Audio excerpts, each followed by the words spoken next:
Ladies and gentlemen, please feel free to continue eating. You pay for lunch, so you better eat it. Just don't make too much noise. Kishore have spoken here 7 times in the past 25 years. That's one time every 3 years or so. But he never told us the reason for his success. And he said that in a recent speech that he gave in Singapore that I heard together with a few friends of mine. All of them have something to do with the Asia Society. And Kishore thanked many people, but at the very end he said the real reason for his success is because of a 4-letter word. And my antennas were up. I have never heard Kishore use 4-letter word except that one time. And the 4-letter word is A-N-N-E, Ann. So ladies and gentlemen, welcome Mrs. Mahbubani. Ladies and gentlemen, and take a bow. It's so great to have you. Great to have you. Anyway, Singapore is a small country, but a very, very important country. And it has produced over the decades truly amazing world leaders. Today it is to launch the memoir of Kishore in Hong Kong. So I propose to him that today, instead of talking about all the geopolitical stuff that he usually talks about, many of us know his views anyway, and at the very end I will ask him to summarize it for everyone. But before that, I want to explore instead his personal journey. How the heck did he become what he is today, besides Anne? And how did Singapore produce so many brilliant diplomats that Hong Kong know not of? So I will try to spend time on the personal side of things first, hopefully with some revelation for we in Hong Kong that maybe one day we can catch up, and we certainly need to catch up. So with that, I will first turn the podium to our guest of honor here today, Kishore Mahbubani, who will make some opening remarks, and then I will engage in a dialogue with him before opening to the floor. Ladies and gentlemen, welcome Ambassador Kishore Mahbubani.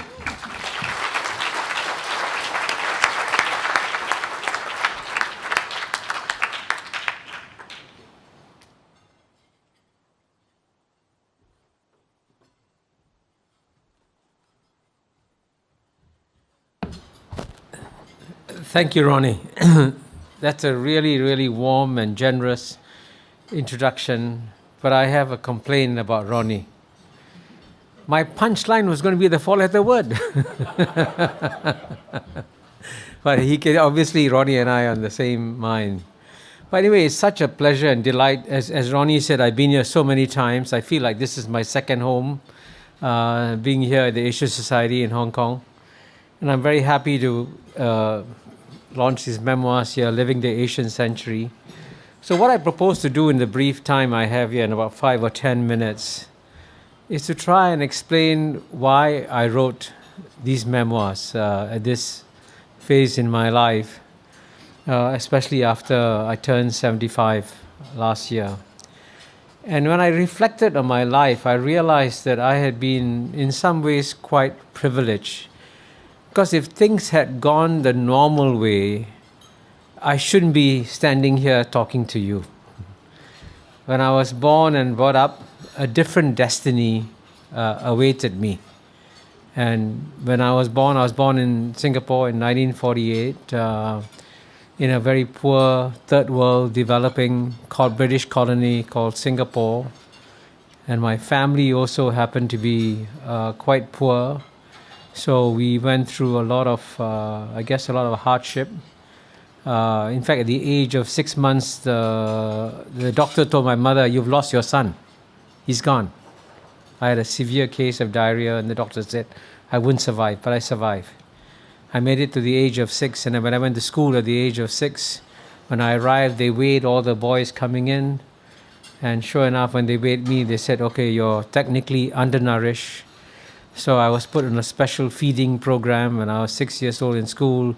They had one pail of milk, one ladle, and the 12 undernourished boys shared the same ladle from one pail of milk, and of course, increasing our immunity in the process. But I can assure you that times have changed. I've gone from being undernourished to, as you can see, overnourished. But we had suffered other deprivations. We didn't have a flush toilet in the home. And, my parents also came from a poor background. My dad had a very rough life. And indeed, when he was sent to work as a peon in Singapore in 1933 for 5 cents a day without any parental supervision, he developed bad habits and began drinking, smoking, gambling. And that was a life that my father led. So it led to a lot of dramatic incidents in my youth. Amazingly enough, I actually can't recall some of them. But I have a good friend, Jeffrey Sung, who could actually amazingly recall things that I had forgotten. So what I want to do, if you don't mind, very briefly, is to read from a passage of a recollection by my good friend Jeffrey Sung, whom I've known since the age of 6. And he lived about 100 yards down the road. And he described how one afternoon he and his family were sitting on the veranda. Suddenly they heard the noises, people running towards an incident. And so he joined the crowd and began running to the incident. And this is how he described what happens. He says, as I approached the junction, a crowd was building up in front of the corner Kopitiam. Kopitiam is a coffee shop. There was a large crowd which spilled the street, blocking off motor traffic. I pushed my way through the crowd, asking the onlookers in Malay and Hokkien dialect, "What's happening?" "It's a fight," someone replied. As I nudged my way, this is Jeffrey Sung saying this, as I nudged my way, body against body, to the front row, a police car arrived. A policeman was already walking past the tables on the shop floor towards a large counter where the shirtless, Hailam Chinese owner of the coffee shop was standing. People's attention was directed to a particular spot next to the large counter. They were looking at an Indian man standing by a table with a broken Tiger beer bottle and a broken beer mug. His white shirt, wet with beer, was torn and spattered with blood. He had an unshaven square face and a neatly pomaded shining black hair parted in the middle. It suddenly struck me that he was Kishore's father. The shirtless coffee shop owner was standing nearby, but hesitated to approach. Kishore's father, the object of attention, looked drunk and fiercely defiant. Meanwhile, the policeman who came from the patrol car made his presence felt and started asking questions and waving his notebook. I couldn't hear what was said. Then, I suddenly noticed that Kishore had shown up next to the policeman and was calling out loudly, "Dad, Dad." He went up to his father and took his arm lightly. With an anguished expression said, "Please come home, Dad," said Kishore. The Indian man with his torn shirt let himself be led by his son out of the kopitiam. The crowd parted to let the father and son pass through. I watched them cross the street together. Kishore's house was almost right across from the kopitiam. Kishore walked his father up the front steps, leading to the door of the house. The door opened and they disappeared inside. Now you can clearly see that this was a traumatic incident for a 10-year-old boy like me, but I recollect none of it. Even after Jeffrey described it, I can't remember it. So it shows you in some ways how faulty memories can be. I can remember other things. I can remember when my neighbors came to my house and said, "Kishore, come out. You have to go to the drain nearby." I say, "Why?" They say, "Your father is sleeping in the drain. He fell in after he got drunk." Then I can remember when Chinese gangsters come to the house wanting to collect gambling debts from my dad. My dad rolled under the bed And I had to tell the gangsters my father wasn't home. But what I do remember is the look of sheer terror in my father's eyes when he heard about the gangsters coming. Now, I tell you all these stories so you have an understanding of what I said, that it wasn't my destiny to be standing here in front of all of you. It was my destiny to suffer from a poor childhood, live with poverty, not go to university, not study, not travel around the world, and certainly not go speaking around the world. So what happened? And you'll realize that in life, luck is very critical. And in my case, the luckiest thing that happened is that when I finished high school, I ended up working as a textile salesman in a Sindhi textile shop. And my destiny was to be, frankly, a textile salesman the rest of my life. And I was earning $150 a month then, which is about $50 a month. And then, out of the blue, I got a letter from the Public Service Commission saying that I was awarded the President's Scholarship. And with the President's Scholarship, I could go and study in the university, and I would be paid $250 a month. So my mother said, $250 a month is more than $150 a month. You go to university. And it's actually quite shocking that if that accident hadn't happened, I would never have smelled a university at all. I wouldn't even have known what higher education is all about. But I ended up in a university, did quite well. And in university, given my circumstances, the logical thing I should have been done was to have been a good student, studying hard, getting A's in exams because I was given an opportunity. Instead, I became a student radical. And, I can tell you just one quick story, and I'll tell the story because one of my classmates in university actually is in this room. He actually witnessed the same incident which I witnessed. Because one year in 1969, soon after the May 13 riots in Malaysia, Mr. Lee Kuan Yew came to address the university students. And after he finished speaking, when question time came, he was harangued by a philosophy professor, Ms. Dr. Lee Beng Chi, one of my philosophy professors, about abortion.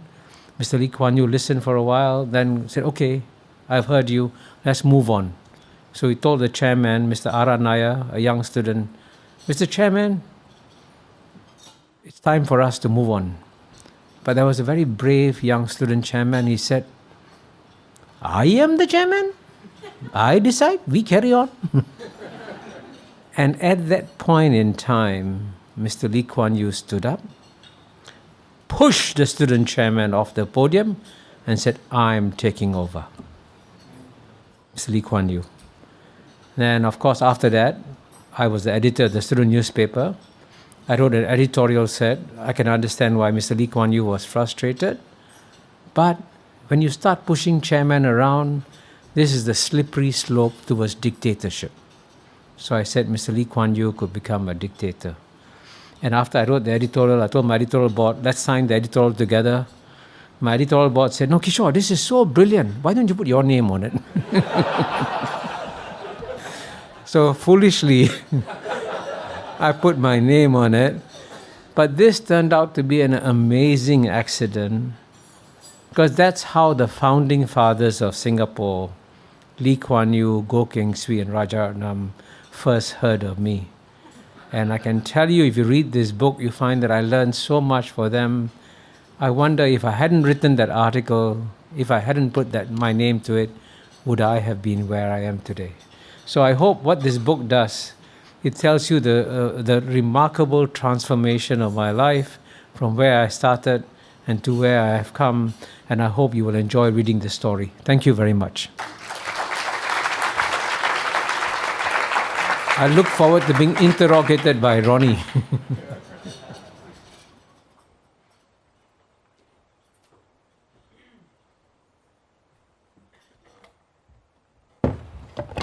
Kishore, is your college student, the American exchange student, is he here in the audience?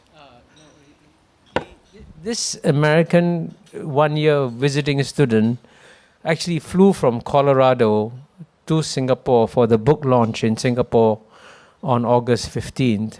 I want you to know that he flew from Colorado to Seattle, Seattle to Singapore, economy class, sitting in the center seat. Tell us about that story. Yeah. How that changed your life as well. Yeah, and this is another amazing, I hope you realize as a result of the stories how lucky I am. When my friend Dean Swift came to Singapore, we became good friends. And I kept telling him, I envied him, he could travel. I said, I wish I could travel. Of course, we had no money, so I couldn't travel. That was 1969? 69. And he was an exchange He was student. an exchange student. So at the end of the year, before he was about to leave, he came up to me and he said, Kishore, it's time for you to travel. He gave me an envelope. I opened the envelope. There was $2,000 in US dollars in cash. Wow. In 1969, as a gift to me. And after that, I went up to visit. I took a hitchhike up Malaysia, took a train from Penang to Bangkok. From Bangkok, I flew to Calcutta. From Calcutta, I took a bus to the border of India and Nepal. And then in Nepal, I sat on top of a potato sacks truck and made my way all the way to Kathmandu. And I could travel because of the gift. Wow. Yeah. Wonderful. Anyway, over the last 25 years maybe, Kishore, you and I first met because we showed up in the same events, and you spoke on behalf of Southeast Asia, and I spoke on behalf of myself, but on the subject of Hong Kong and China usually. And both of us believe that Asia has a bright future, and so we fought off a lot of the doubters, how that Asians cannot think, or something like that. And so we were comrades at arms, in a sense, except that when it comes to ASEAN, then he and I disagree. He thinks that ASEAN is the best thing since motherhood and apple pie, and I am still a doubtful person as far as really how bright the future of ASEAN is. But doesn't matter, it does not take away from the fact that Kishore is one of the most bright, articulate person on geopolitics that I know anywhere in the world. I'm amazed how that in Singapore, I'm sorry, Kishore, I got bad news for you. You're not the only brilliant guy. How shocking. How shocking. I can name many others. Tommy Koh used to participate in Asia Society events a lot in this part of the world, including coming to Hong Kong regularly in the 90s and even into the early 2000s. Chen Heng-chi, who succeeded you at the United Nations as a representative of Singapore. Heng-chi succeeded me when I left the chairmanship of the global chairmanship of Asia Society. I was very honored that Heng-chi would agree to take my place.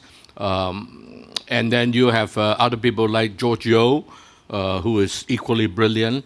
You have people like you mentioned, no, I don't know if you mentioned Bilahari Kausikan, who unfortunately had a very terrible, sad personal incident in China. I don't know if it has anything to do with his negative views about China, but he, on the one hand, you and George and others on the other, it is amazing how Singapore produce so many great brains, even when they really disagree with each other.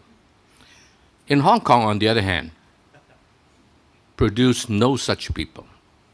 We produce a lot of other kind of good people, great people, business leaders, right, artists, what have you, but that's one thing that we don't produce. And the reason I can think of is Singapore is a state.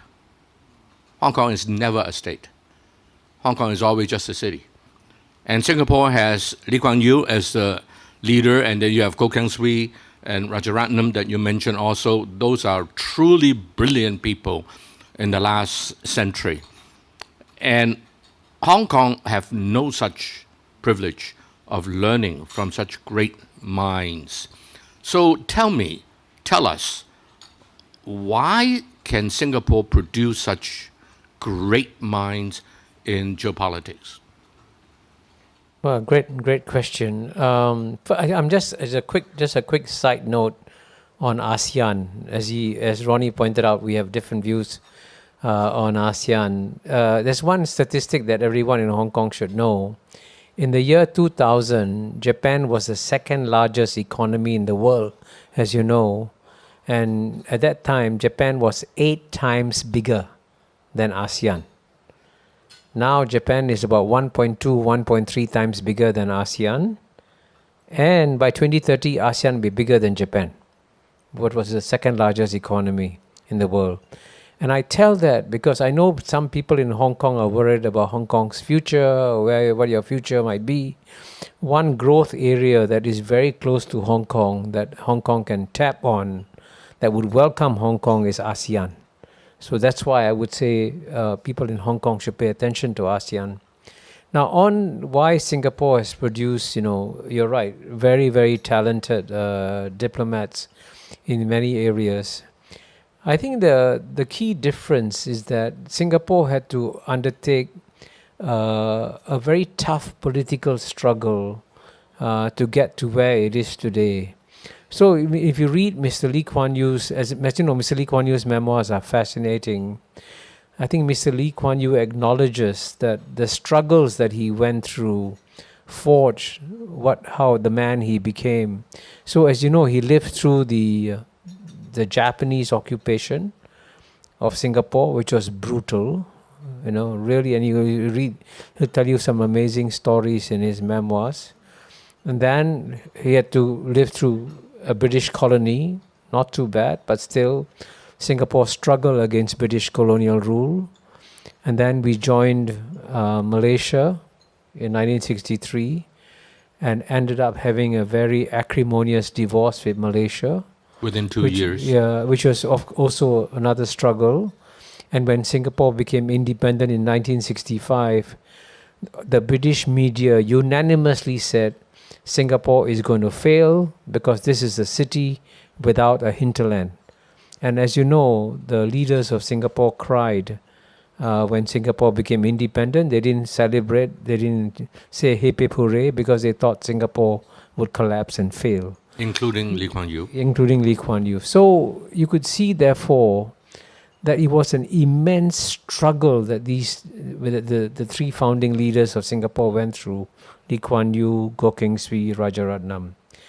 And as a result of that struggle, they developed a certain toughness of spirit, which is quite amazing. I mean, I got to know these men. I think one of my key goals with this book, my memoirs, Living the Asian Century, is to tell you stories about these three men. And they were, I think, I've met many great world leaders. I mean, I've shaken hands with Ronald Reagan, George H.W. Bush. I mean, like you have Henry Kissinger, Zbigniew Brzezinski. But the three leaders of Singapore are on par, if not better, than most world leaders that I have met, which is remarkable. True. Now, it is because of these remarkable leaders, then if you work with them, in some way or another, you're pulled up by them. Because you learn so much from them. And they elevate. So all the geopolitical analysis that I do, and all the 10 books I've written, I could not have written them if I hadn't sat at the feet of these three geopolitical masters, who in their turn had to go through lots of geopolitical struggles to achieve the kind of understanding that they did. So it was a sort of a cascading series of events, and that sort of led to where we are today. Well, we all know Lee Kuan Yew, but we don't know him intimately. I have had the privilege of meeting him quite a number of times, even in small occasions. But you are very close to him. And I was told by Hang Chi, who is, by the way, ladies and gentlemen, the global chair of Asia Society right now, the co-chair, Ambassador Chan Hang Chi. She told me that Lee Kuan Yew used to bring three people together. From descending in terms of age, the oldest is Tommy Cole, who was the chairman of the Law of the Sea Convention for the United Nations. He became Singapore's ambassador to the United Nations at the tender age of 30. You told me that. And then CHANG, an academician turned politician and diplomat. And yourself, Lee Kuan Yew would spend time with the three of you. What did he do with you guys? Was he there to listen to you guys? Was he there to lecture you guys? What do you learn from this man? Well, I can tell you that we did learn a lot. And by the way, Tommy Koh, Chan Heng Chi, and myself, another thing that's common among the three of us is that we were, at our young ages, we were also dissenters. All three of us had been critical of the Singapore government when we were in university. So how were you suppressed? How was I? How were the three of you suppressed? Or did you get enlightened by Lee Kuan Yew? Well, we definitely got a lot of scolding.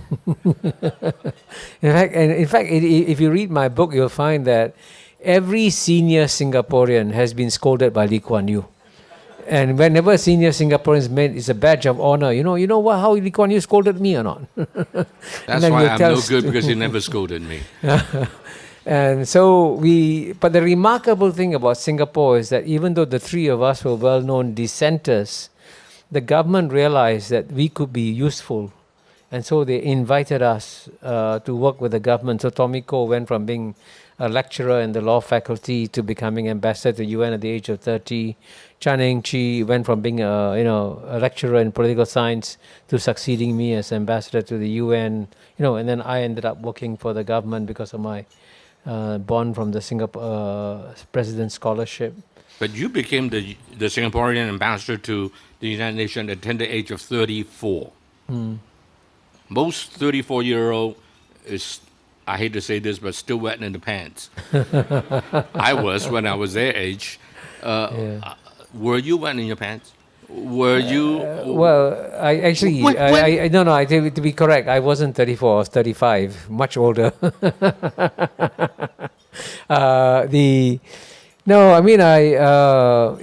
was to me, again, a tremendous opportunity being, when you're thrust into a very big job. And for me, the hard part was that I was succeeding Tommy Koh as Singapore's ambassador to the UN, who had already been ambassador to the UN for 13 years altogether. So Tommy Koh was a legend in the United Nations, and I was asked to succeed a legend.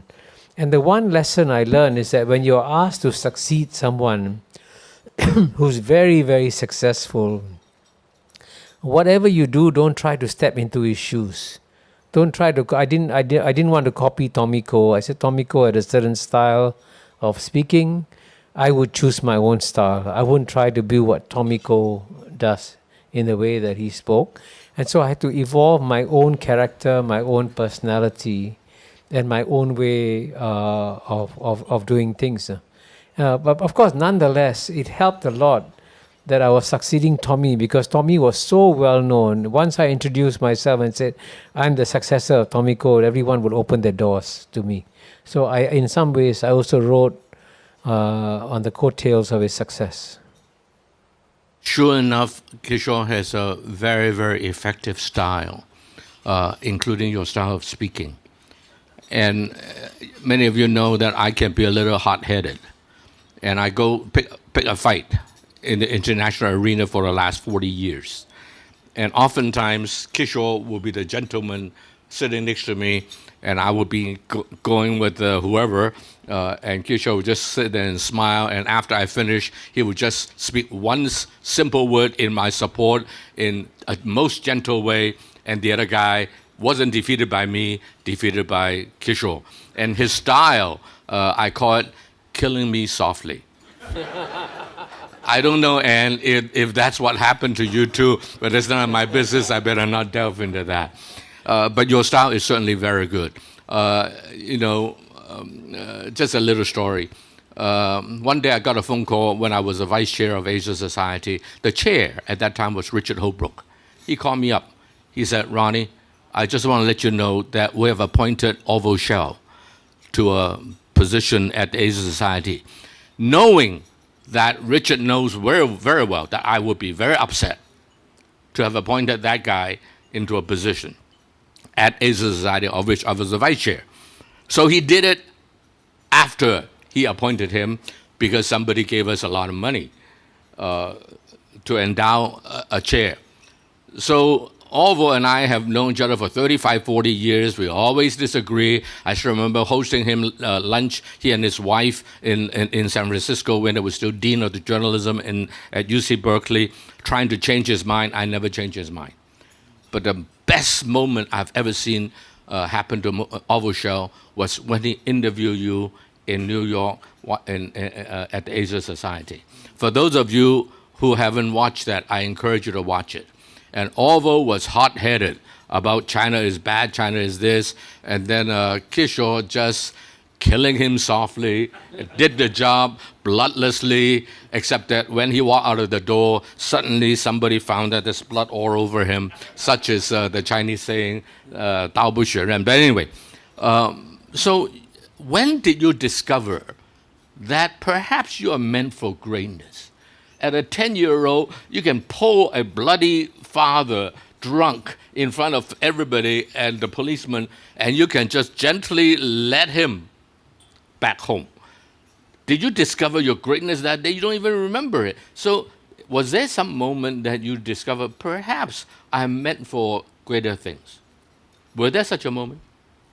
Yeah, that's an interesting question. I would say it was not one particular event per se, but at each stage of my life, I would say I was blessed with good teachers.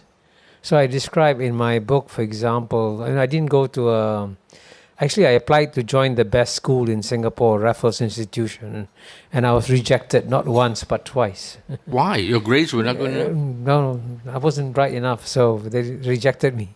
Wow. But anyway, I ended up going to schools where I had very good, in St. Andrew School, I described my teachers, I had very good teachers, very inspiring teachers. And then I went to university, and again, in the philosophy department, I had remarkable teachers. In fact, one of them, Colin Davis, later came on to lecture at the University of Hong Kong. And I'll never forget the lectures that Colin Davis gave, because he would get so engrossed in his lectures. He would be thinking so hard. And in those days, you could smoke in the classroom, you know. So there he was, thinking very hard, smoking. And then suddenly, before you realize it, his hair is on fire from the cigarette. And he's still thinking, he's not even aware that his hair is on fire. So the students would rush up and, beat out the fire in his hair. But it happened not once, but twice or thrice. So that was a lesson to me of how engrossed you can become in philosophy and in arguments. And you'll see in my memoirs, my love of philosophy really made a big difference. It sort of opened it was like, as they say, education is not about filling a bucket, but about lighting a fire. In my case, my studies in the philosophy classroom basically set off firecrackers in my brain. And those firecrackers in my brain, I think, helped me then subsequently, whenever I got involved in arguments, as you mentioned, then it was my training in philosophy that taught me to analyze exactly what somebody is saying. He says X, he means Y, and this is a consequence is Z. Do you really want to, is that the path you want to go on to? But it's the philosophical training that enables you to dissect arguments in a way that is quite remarkable. You'll give credit to 3 teachers of yours, one of which, of course, is Lee Kuan Yew. The other 2, Kok Keng Swee and S. Rajaratnam. What are they like? What impressed you about them? What did they teach you? Well, I would say they're very, very different individuals. I mean, Lee Kuan Yew is a very forceful politician, a forceful person. So if Mr. Lee Kuan Yew was standing up there speaking to all of you, you would all be sitting at the edge of your seat listening to him, because he's an amazing speaker. Now, if Dr. Goh Keng Swee then came up to the podium after Lee Kuan Yew and started speaking, you would all fall asleep. Literally. I'm not exaggerating, because what he does is that he has a text, he looks at his text, and then he reads. And he's an economist. He never ever looks at the audience. So he's just constantly just reading what he writes is absolutely brilliant. But if you can't connect with the audience, you can't do that. Now, Rajaratnam, by contrast, was also a very colorful person. Sri was an economist. He was an economist, right. An absolutely brilliant economist. With a doctorate degree. As you know, one of Singapore's major success is that it's an economic miracle. And the man who is truly responsible for the economic miracle is Dr. Goh Keng Swee. And he is incredibly hard-headed also, as hard-headed, as tough-minded as Mr. Lee Kuan Yew. And it is very unusual in most governments to have three very strong, powerful individuals who can get along with each other and work with each other. Because normally when you have strong individuals, you also have political competition among these individuals. And then they start fighting each other. But the remarkable thing about Singapore's founding generation is that they were able to work together as a team and complement each other very, very well. What was Rajaratnam like? Mr. Rajaratnam was, if Mr. Lee Kuan Yew came into this room and he stood up there and you faced him and if you confronted him, you would get very frightened of Lee Kuan Yew. I mean, he is a force of nature. But if you met Mr. Rajaratnam, you will never get scared of him. He's the nicest guy in the world, very friendly, constantly smiling, not in the least bit intimidating. Yet, if it comes to a political fight, Rajaratnam was a fierce fighter. I'll never forget once when I was in Cuba, Havana, attending a non-aligned conference in 1979. At that time, Singapore was fighting the Soviet Union, And as you know, Castro was allied with the Soviet Union. So we had a fight with Castro over the Vietnamese invasion of Cambodia. And because many of the delegates there were pro-Soviet, Castro invited us to attend a small meeting where he invited very powerful third world leaders like Saddam Hussein, Hafiz Assad, Yasser Arafat, all of them, and to intimidate Mr. Rajaratnam. And I felt intimidated when I was in the room because all these powerful leaders were there. Mr. Rajaratnam was just a foreign minister. These were all heads of government. He wasn't in the least bit intimidated by any of them, and he fought like a lion. And Mr. Rajaratnam, if you had a struggle, if you wanted a lion to fight with you, Mr. Rajaratnam was a lion. What made the three of them work together? How come they didn't fight? Well, they fight, but it did not prevent them from working together for the good of the country. I think it was a common experience of suffering together. Suffering the Japanese occupation, fighting the British for decolonization, fighting against the Malaysian politicians when we were in Malaysia from 63 to 65. And remember, there were times when the three of them could have lost their lives. In the Japanese occupation, they could have easily lost their lives. And I think at some point in time, when the tensions between Malaysia and Singapore became quite serious, there was a possibility that they could have been taken to jail and imprisoned. So they went through real hard political struggles. And when you fight battles together, you develop a camaraderie and trust, which is amazing. And so these three men trusted each other. No, they had different views, I must say, and they would argue with each other.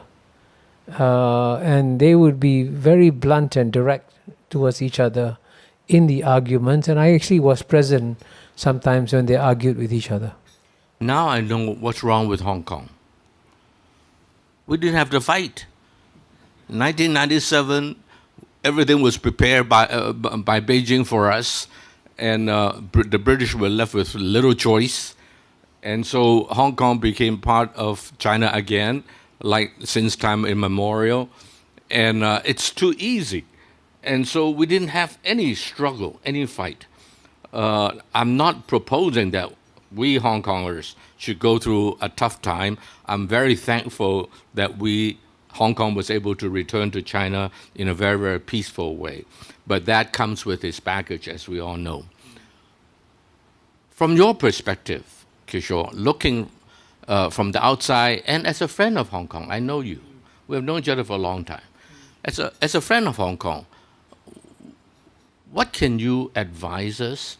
Do we need to develop politically savvy individuals? We just don't. Civil servants are not meant to be politicians. They did not have the training. In fact, they were prevented from touching politics under the British. And after 1997, they are thrown into the lion's cage and they have to become politicians. And it's very, very tough. Both the ones like CHANG who were brought in from the outside or the civil servants. Do we have a chance of producing great brains like Singapore does in geopolitics? Well, I think you're right when you say that Hong Kong didn't have to go through any struggles. You made a peaceful transition from the end of British colonial rule to becoming a part of China. But I can tell you one thing, in case you are all bored, the next 10 years will be very exciting for Hong Kong, because you have become a key political football in one of the greatest contests of all time, in the contest between the United States and China. So Hong Kong will be kicked around, as a football in this game. So I would say that if ever there was a time for Hong Kong to develop geopolitical reflexes, it is now. You must actually understand the forces that are operating against Hong Kong. And there are various things you can do, by the way. Such as? Number one, I'm not sure whether you have put together, it doesn't have to be a public declaration, at least have somewhere in the Hong Kong government a small private think tank that tries to monitor the great big geopolitical game that is being played between the US and China, and how it's going to affect Hong Kong. So you must at least have a team studying all the moves and the consequences. The last CE of Hong Kong dismantled that. He ended the CPU, which is a Central Policy Unit. So we're going the wrong direction. What's number two? Now, number two, I would say, you're right, you're part of China. But remember, it is not one country, one system. It's one country, two systems. And what you need to emphasize is not just how you are part of China, which you are, but also how different you are from China, right? You have the British legal system, and you're clearly not a Chinese city in the way that a city in China is.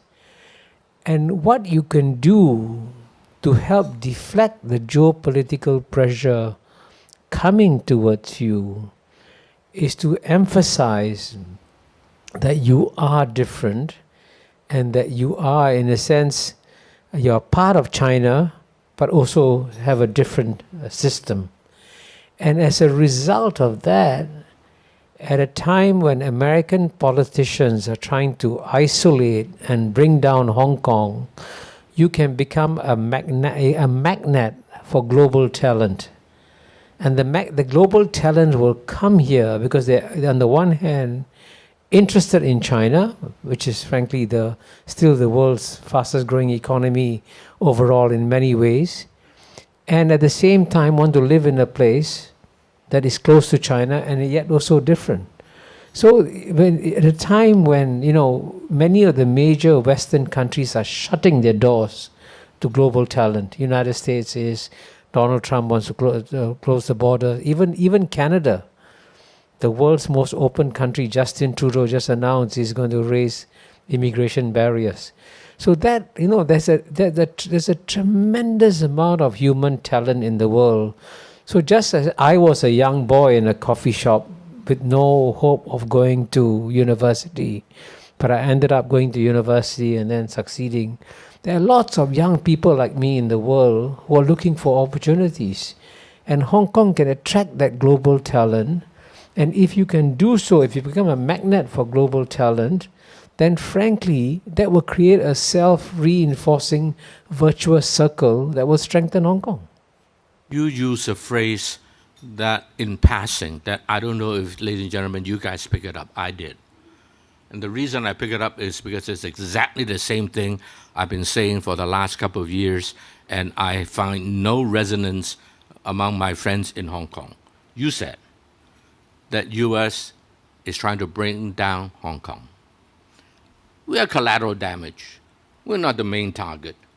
But in order to hit Beijing, you hit Beijing's son, so to speak. And hence, you give Hong Kong hell, especially as a financial service center. If America doesn't hit you hard in that area, I think America is asleep, and America is not asleep. And yet, what I'm afraid is, Hong Kong people are asleep. Hong Kong government is asleep. And by the way, we are more left than the Beijing leaders, it seems, to be more like them, so to speak, rather than emphasizing, as you have proposed, the uniqueness of the two systems. Now, in the old days when Anson Chan used to propose one country, two system, to the neglect of the one country, I was the first one against her. Now I'm saying that times have changed. Yes, we respect 100%, 150% the one country. But this is the time that we also, I have to borrow a page from Anson Chan, not exactly, to emphasize the two system as well. So I think that Hong Kong is undergoing a lot of changes at this stage. I think what Hong Kong needs to develop is a very high degree of sophistication in its understanding of geopolitical developments. And it's important for Hong Kong society also to develop that kind of understanding, because these are the forces that will be shaking you. I mean, you put up all these warnings, typhoon warnings, right? I mean, it's good, you should, right? You should have a geopolitical typhoon warning also. And put it up on the street and say, hey, a geopolitical storm is coming. And that geopolitical storm, believe me, can do more damage than your Typhoon Yagi can do.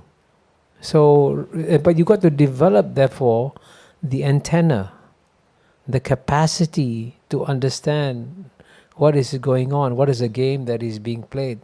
And that, frankly, was the best legacy that the leaders of Singapore, Lee Kuan Yew, Goh Keng Swee, and Raja Arnam, left behind in Singapore. Because Singapore, when it comes to geopolitics, is one of the best performers in the world.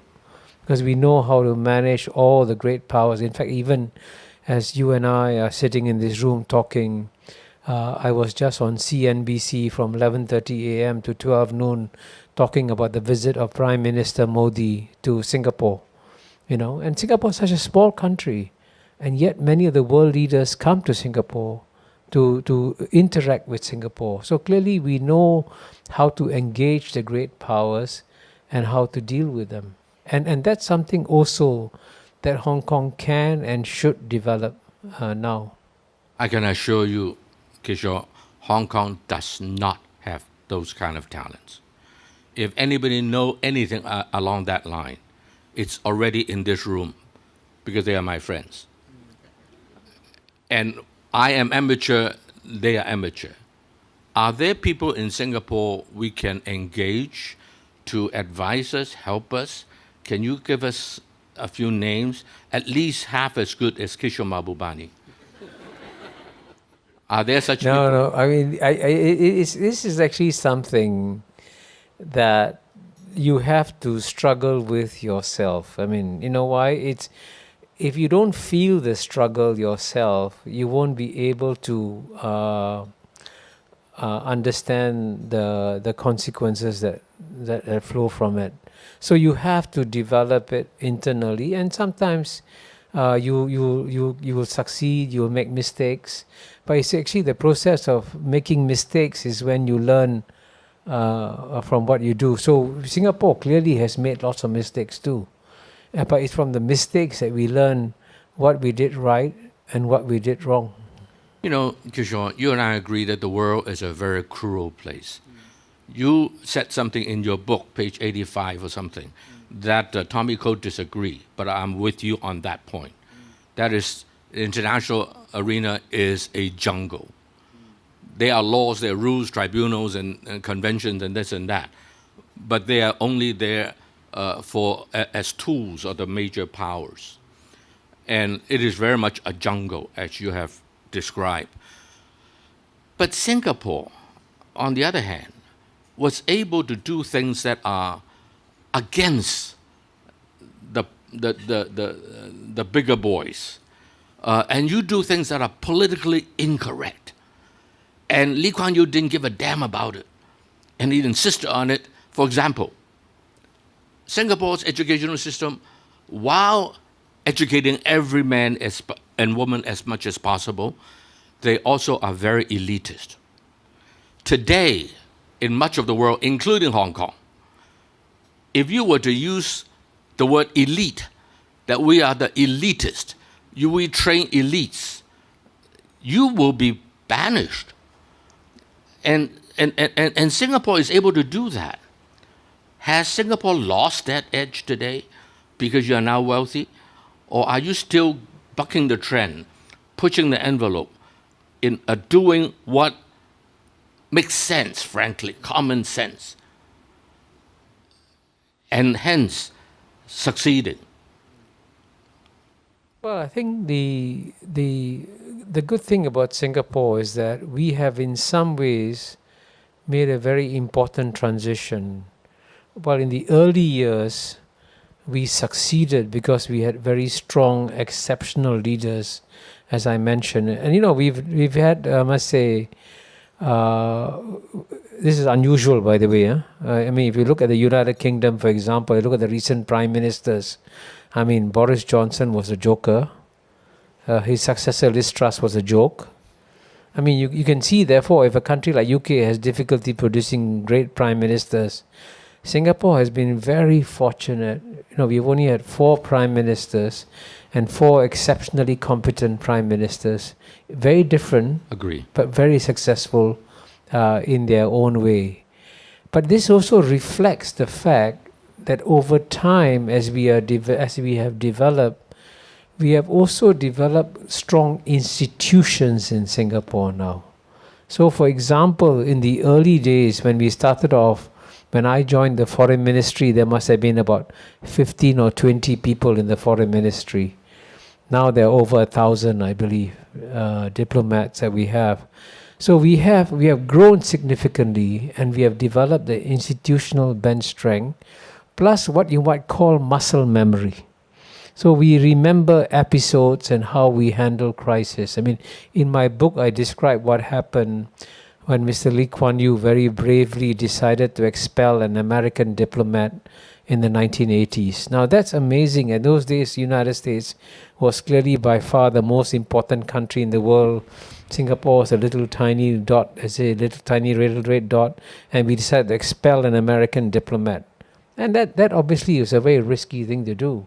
But if you read my book, you'll see how Mr. Lee Kuan Yew was very careful in the way that he managed the whole thing. And he could, as Giorgio once said, Mr. Lee Kuan Yew is a man who can unleash a political storm and pull back a political storm. Wow. Now that takes incredible skill, by the way. Incredible. Lee Kuan Yew had that, right? But now we have developed the institutional bench strength that replaces some of these things. Before opening to the floor, can you give us a summary of how you see the world today in no more than 5 minutes? You said that Hong Kong will have a hard time in the coming 10 years. I agree. And you said somewhere else that China will have a lot of challenges in the next 10 to 20 years because of the United States, hitting on China. Yeah. But can you tell us what you think, how it may end?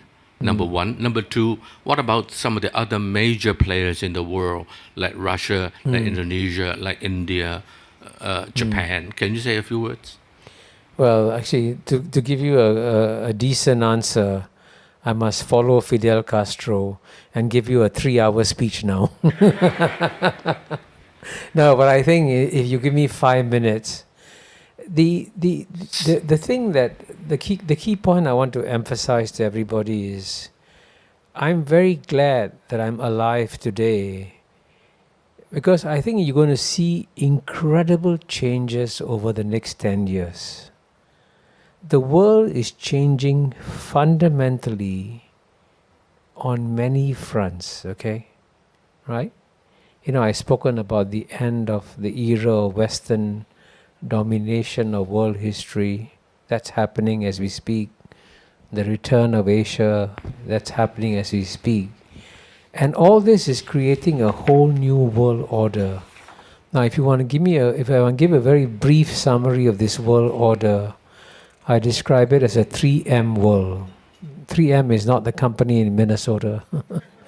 But 3M stands for one, multi-civilizational.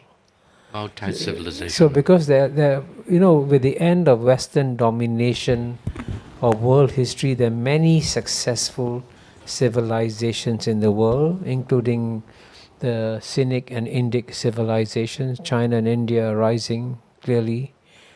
And then number two, it's multipolar. So you used to have very clear centers of power, 1 or 2 centers of power. Now, you're moving in a world where there are many independent poles, and even some of the middle powers can assert themselves and behave completely independently of the great powers. So the capacity of the great powers to control the game in the way that they could in the past is diminishing. Can you give examples? Well, I give you an example. In theory, Turkey is a NATO ally and should be listening to United States and should be, compliant with United States. But Erdogan is completely independent. He maintains his separate relationship with Russia, Vladimir Putin, and he takes the independent positions on many issues. So that's one example, but there are many other such examples. I'll give you another example. Even as we speak, it's quite amazing. The Malaysian Prime Minister has decided to go to Moscow. Now, I'm sure that it's going to anger the United States and Europe, but he's saying, I'm an independent leader. I will do what I want to do. So the sense of agency that the middle powers have is more than it was in the past. And the third M is multilateral. And so you will see that as we live in a small global village, where we live, everything is interdependent and we have to work together. In a small global village, you need global village councils. And therefore multilateral institutions, whether it's the United Nations, G20, or even regional multilateral institutions like ASEAN, multilateralism is going to become stronger and stronger in the world. 姐妹们总烦恼脸上细纹、干燥与暗沉，现在起跟我一起放心交给 KS Royal Face 皇家颜值逆时奇迹系列。